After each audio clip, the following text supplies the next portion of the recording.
Tokyo, March 1970. 31,000 feet up in the air, Japan Airlines Flight 351 was reaching its cruising altitude. It had left Tokyo's Haneda Airport no more than 10 minutes ago and was set to land in Fukuoka in an hour's time. This was to be a relatively short flight, a domestic affair, but little did the passengers and crew know it was going to be neither. This flight was about to undergo a harrowing ordeal. On the plane were 122 passengers, tourists, businessmen, first-year university students, doctors on the way to medical conferences, and including a few notable individuals, like the high-ranking Pepsi executive, the talented bass player from the up-and-coming rock band Hijackers, and the Roman Catholic priest from New York. Yes, this was a diverse mix of people with varied experiences and professions. But nothing, I repeat nothing, could have prepared them for what was to come. At about 7:30 a.m., as the plane was flying over Mount Fuji, a young Japanese man got up from his seat to make a special announcement. He was hijacking the plane. This man was Takamaro Tamiya, a 27-year-old recent graduate. Now, this announcement wasn't met with as much terror and panic as one would expect, as this was the year 1970, when airline hijackings weren't illegal. Yes, people were concerned, some more than others, but the general attitude towards aircraft piracy was not how it is today. But this was about to change, as Takamaro proceeded to pull out a samurai sword. Yes, a samurai sword. He was for real. The seriousness of the situation was now apparent to all. Despite this, 122 passengers were a lot for a single hijacker, which is why he didn't come alone. With everyone now in a state of panic, Takamaro's accomplices began to make themselves known, one by one. The university students had revealed themselves. This was unexpected and bizarre. Many of the students were still in their early years at Tokyo and Kyoto universities, two of the most prestigious universities in all of Japan, with the youngest among them being just 16 years old, actually still in high school. Just like their leader, Takamaro, they wielded samurai swords. Some even had pistols and homemade pipe bombs as well. This was confusing and terrifying. As they tried to break into the cockpit, the distressed pilots radioed in for help. It seemed it wasn't long until the hijackers would make their way in. The rest of the students, on the other hand, were now tying the male passengers down to their seats. Now, it was certainly an odd sight to see such young Japanese recruits involved in this act of terror. 9 in total. Later, they were infamously known as the Yodo 9. But the most surprising of all, perhaps, was the identity of one particular hijacker. He was the bass player of the up-and-coming rock band Hijackers. This wasn't a joke. He was in it just as much as his fellow comrades. With the cockpit finally breached and the pilots restrained, the samurai skyjackers were now in full control of Japan Airlines Flight 351. I know, it's hard to imagine airline security being so relaxed as to allow samurai swords, pistols, and pipe bombs to be this easily smuggled onto a plane. But 1970 was a different time, and well, the demands of the hijackers reflected that. You see, the reason they took control of the plane was to fly across the Pacific Ocean to the Caribbean, specifically to Havana, Cuba. This was to be their final destination. With Cuba being a communist haven led by revolutionary Fidel Castro, 9 men wanted to make a grand political statement. As members of the Japanese Red Army faction, a communist militant group hell-bent on overthrowing the Japanese government and the monarchy, they wanted to establish contact with revolutionary forces in Cuba so that they could receive specialized military training for the impending revolutionary war that they would wage upon returning to Japan. They claimed they loved their country, and this was the only way. But on top of that, they were hoping the act would inspire and promote rebellion across the rest of Asia. And this was just the beginning. They really wanted to start a world revolution and were willing to advocate it through terror and violence. After all, they had already long threatened to wage civil war in Tokyo, and they'd previously been involved in violent street battles and a few small-scale bombings. Hijacking was their next venture, and these 9 men,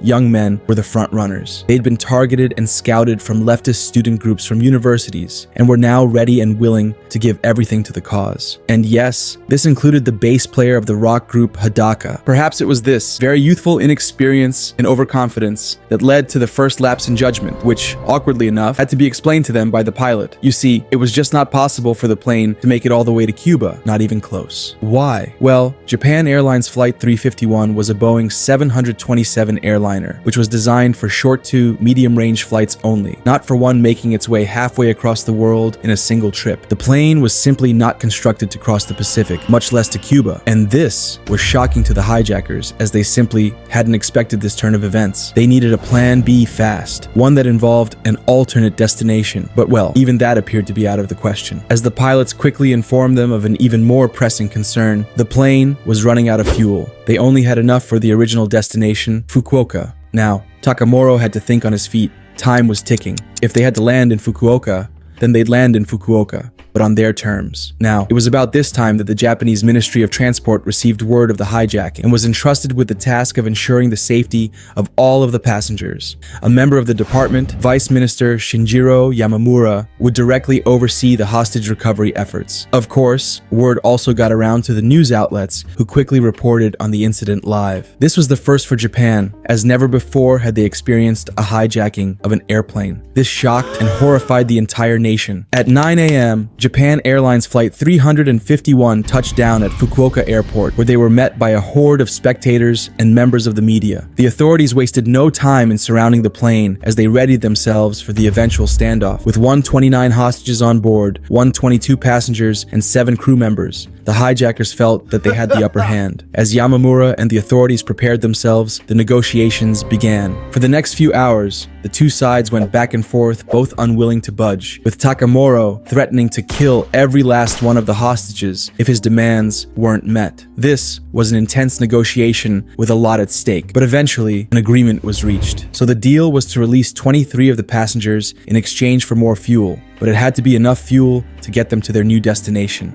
Now, Cuba was no longer an option. It was too far, so they had to settle for one within reach. After much discussion and consideration, they decided on Pyongyang. Yes, you heard it right. The hijackers were going to North Korea. Now, this made sense to the 9 men, as North Korea was another communist regime ruled by another great revolutionary, Kim Il-sung, grandfather to Kim Jong-un. And they reasoned that flying the plane to Pyongyang would still make a grand political statement to the world. So all this just meant a slightly longer detour to North Korea. No big deal, really. Once the dust had settled, they'd figure out another way to Cuba. Viva la revolution. And so, the deal was done. Takamaro had got what he wanted, and even better. They still had 106 hostages on board for leverage. On the Japanese side, all the passengers released were women, children, and the elderly, the most vulnerable, which was fortunate, but not quite what they had hoped for. The majority on the plane were still very much in jeopardy. But now, it was time to go, with the pilots. Never having flown to North Korea, Fukuoka airport officials had to quickly pass them a map of the Korean peninsula to navigate for themselves. That would have to do for now. With only that, Flight 351 fueled up and took off, bound for the Hermit Kingdom. Now, aside from the Japanese, there was actually one other group that was rather unhappy with the outcome thus far, and that was the Central Intelligence Agency, the CIA. CIA is a foreign intelligence service of the United States. You see, Langley had sent over agents for their own hostage recovery mission, as there were a couple of US nationals on board, the Pepsi executive, Herbert Brill, and the Roman Catholic priest from New York, Daniel MacDonald. They had business to attend to in Fukuoka, but now, with a plane heading towards North Korea, a nation known for their international hostility and political reclusiveness, not to mention their general hatred and contempt towards Americans, things weren't looking great. By now, Flight 351 was well on its way to Pyongyang. It had crossed the Tsushima Strait, flown over the Korean mountain ranges, and had just about reached the DMZ, the Korean Demilitarized Zone. This is a contested border dividing the Korean peninsula into North and South Korea. Once past this point, there would be no turning back. But on top of that, the pilots were having a hard time with navigation as they were unfamiliar with the flight route. Seeing as the countries had no diplomatic ties, Japanese airlines and airport controllers were simply unable to make contact with North Korea. The Japanese pilots didn't even know where the airport in Pyongyang was located. Sure, they were given a map by airport officials shortly before leaving Fukuoka, but they were astounded to discover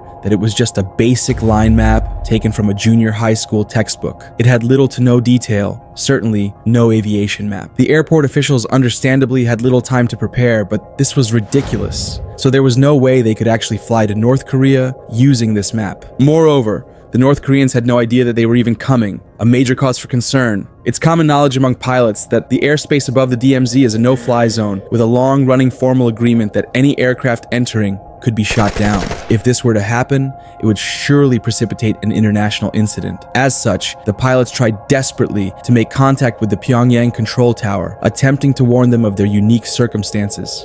Pyongyang, please respond. Pyongyang, this is JAL Flight 351. Pyongyang, please respond.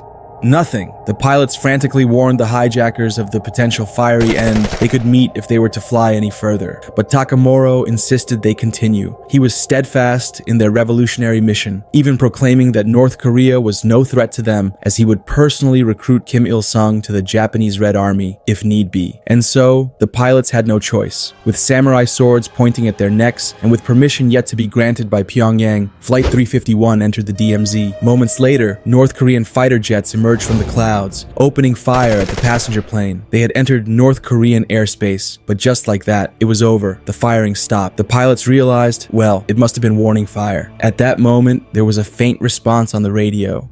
This is Pyongyang, respond. It was in English, but in a heavy Korean accent. The pilots were relieved at finally making contact while they tried their hardest to explain their predicament to the Pyongyang control tower. This must have sounded quite bizarre to the North Koreans, as nothing like this had ever happened before. But despite the unusual request, Flight 351 was finally permitted to land in Pyongyang. They would, however, be closely escorted by the fighter jets. Now, the hijackers were elated. This was what they had hoped for, acceptance from their communist allies. But as the plane continued flying deeper and deeper into the reclusive state, it was becoming quite clear to the rest of those on board, the passengers and crew, that their fate no longer rested in the hands of the hijackers, but the Hermit Kingdom. At 3:19 p.m., Flight 351 touched down at Miram Airport in eastern Pyongyang, where they were met by a swarm of military personnel. They were North Korean soldiers, policemen, high-ranking officials, but also surprisingly sympathetic crowds of civilians, holding up welcome signs, as well as a choir of schoolgirls singing North Korean greeting songs, welcoming the hijackers. Outside the aircraft, an announcement could be heard, blasting over the loudspeaker. This is the Democratic People's Republic of Korea, presided by the great leader Kim Il-sung. For those who are fighting against Japanese imperialism, we welcome you. This was a somewhat elaborate reception and a magnificent sight for the student radicals. But for the hostages, it was deeply unsettling. It wasn't long until a North Korean official approached the plane to officially receive the foreign visitors. This was it. Takamaro and his men were about to join their communist brethren. Meanwhile, in a nearby hangar, the Japanese authorities and the CIA were getting ready to launch the rescue mission. It was now or never. All that was needed was for the 9 men to be lured far enough away from the plane by the fake North Korean official. This was what it had all been leading up to. You see, the hijackers had indeed ended up in the Korean capital, but there was just one problem. It was the wrong one. What the hijackers didn't know that it was not Pyongyang as they had been fooled into thinking. Instead, it was Seoul, South Korea, and the story is only beginning. Now the rest of this incredible story will be covered in part 2 and will be released on YouTube in a few days. So make sure you have notifications turned on. And if you like watching weird crime stories, then we highly recommend you check out this outrageous story of a boy who scammed an elite businessman in India by selling a scorpion for $50,000. I hope you enjoyed this one, and I will see you in the next video.